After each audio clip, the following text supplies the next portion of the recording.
In a world where immortals walk among us, battling through the centuries for a mysterious ultimate prize, one man stands at the heart of it all.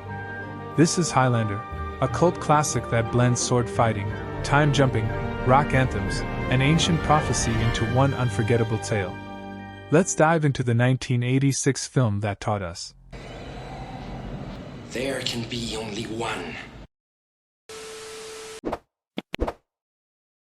The story begins in 1985, New York City.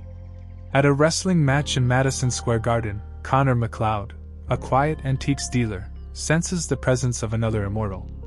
In the dark parking garage beneath the arena, a duel unfolds between Connor and another immortal named Imam Fazil.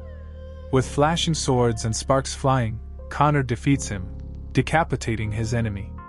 Lightning crashes and energy surges through the garage in a phenomenon known as the quickening. But this is no ordinary fight.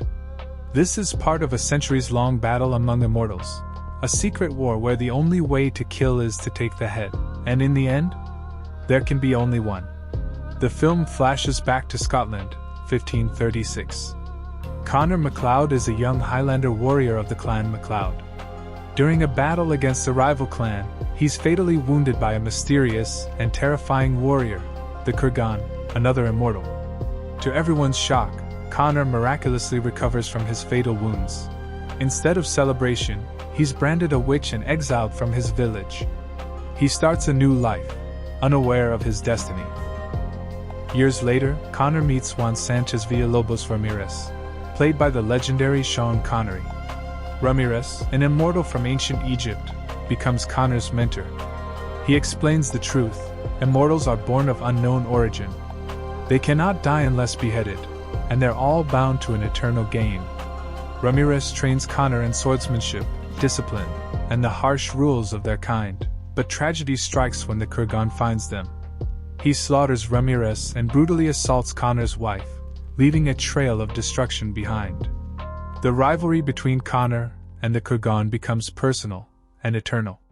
Back in modern-day New York, Connor lives under the alias Russell Nash, running an antique shop.